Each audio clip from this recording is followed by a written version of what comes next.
In this chapter, we're going to look at gamma correction.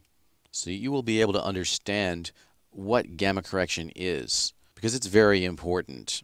If you don't use gamma correction in 3ds Max, then what's going to happen is your renderings are going to look really washed out.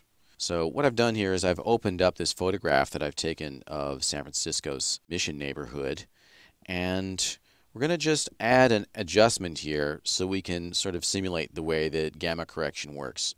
Now, you don't need to necessarily follow along with this, but we're just going to take a look at it. So here we go. I'm going to add a level adjustment to this image by clicking here to add a levels adjustment. And this center slider is the gamma of the image. Gamma is the contrast curve of an image. And right now it says it has a gamma of 1, which means that no change is being applied. If I drag the slider over to the right, reducing the gamma to a fractional value, you will see the image becomes apparently darker and muddier. If I drag the slider to the left, increasing gamma beyond 1, you'll see that it becomes lighter and more washed out. Okay, so what is this all about?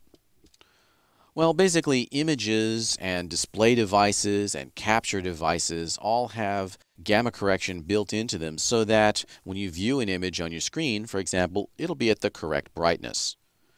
Just as an aside, the gamma setting for a standard television or computer is 2.2. If you're on the Macintosh, the default is 1.8.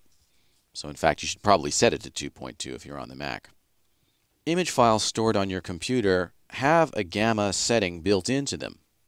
And what that does is it essentially compresses information in the shadow areas where we're most likely to not notice.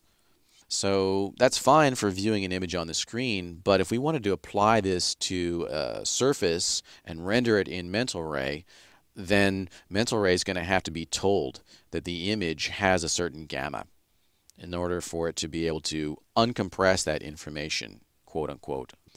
So in other words, we need to set gamma in 3ds Max if we want our textures to be the right contrast.